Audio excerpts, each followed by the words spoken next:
ইলিশ fry যদি বাইরে থেকে মচমচে আর ভেতরে একদম রসালো হয় তাহলে কেমন লাগবে। আজ দেখাবো একদম পারফেক্ট ইলিশ ফ্রাই রেসিপি। গরম গরম ভাত আর মচমচে ইলিশ ফ্রাইয়ের স্বাদটা কি ভোলা যায়। আজ বানাচ্ছি সহজ আর ঘরোয়া স্টাইলে ইলিশ ফ্রাই। এমনভাবে বানালে মাছ ভাঙবে না আর গন্ধও থাকবে না। এজন্য একটা ইলিশ মাছ পরিষ্কার করে নিয়ে এরকমভাবে কেটে নিয়ে এর ওপরে স্বাদ মতো লবণ, মরিচ গুঁড়া, হলুদ গুঁড়া এবং 1 চা চামচ পরিমাণে কর্নফ্লাওয়ার দিয়ে এর সাথে সয়া সস নিয়ে খুব ভালোভাবে এটি মেরিনেট করে নিতে হবে। আর আমরা মাছের যে চারপাশে কেটে নিয়েছি এই কাটা অংশগুলোর ভেতরে এবং কানের ভেতরে, কানের নিচের অংশ পরিষ্কার করে নিয়েছি, সব কিছুই পরিষ্কার করে নেওয়া আছে। এর ভেতরে এই সবগুলো অংশ দিয়ে আমরা মেরিনেট করে নেব, যেন সকল অংশেই আমাদের স্বাদটা খুব ভালো পরিমাণে পাওয়া যায়। এজন্য দেখুন খুব ভালোভাবে কিন্তু আমি এটি মেরিনেট করে নিচ্ছি। মাছের সকল অংশ নেড়েচেড়ে এমনভাবে মেরিনেট করতে হবে যেন কোনো অংশে স্বাদ বেশি আবার কোনো অংশে স্বাদ কম এমন না হয়।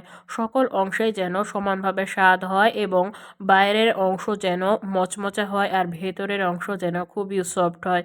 এজন্য দেখুন আমরা মাছটি খুব ভালোভাবে সকল অংশে মেরিনেট করে নিচ্ছি।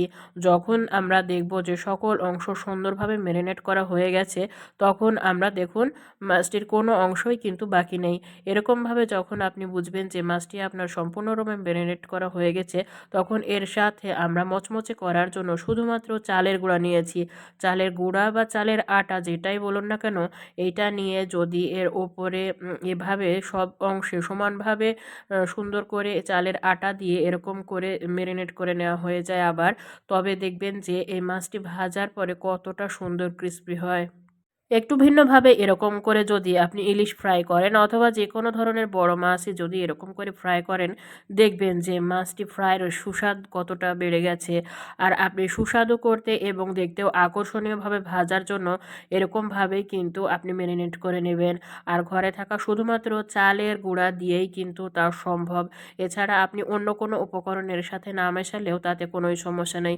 এরপরে আমরা একটি প্যান নেব, সেই প্যানে তেল গরম হওয়া মাত্রই মাছটি দিয়ে খুব সুন্দরভাবে মিডিয়াম আঁচে একটু উল্টে পাল্টে ভেজে নিতে হবে। আর সুন্দরভাবে যদি মিডিয়াম আঁচে ভাজা হয় তবে এটা কিন্তু বেশ পুড়েও যাবে না, আবার খুব মচমচা করেও ভাজা হয়ে যাবে।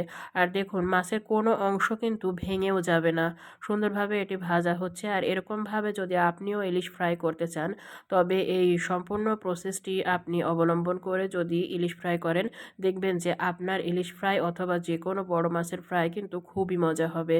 তো আমাদের এই ইলিশ ফ্রাইটি আপনার কাছে কেমন লাগলো তা অবশ্যই কমেন্টে জানান। আর এরকম আরও ভিডিও পেতে চ্যানেলটি অবশ্যই সাবস্ক্রাইব করে রাখবেন। আর যারা ফেসবুক পেজ থেকে দেখছেন তারা পেজটি ফলো দিয়ে রাখবেন। আর ভিডিওটি কেমন হলো তা অবশ্যই কমেন্টে জানান। আল্লাহ হাফেজ।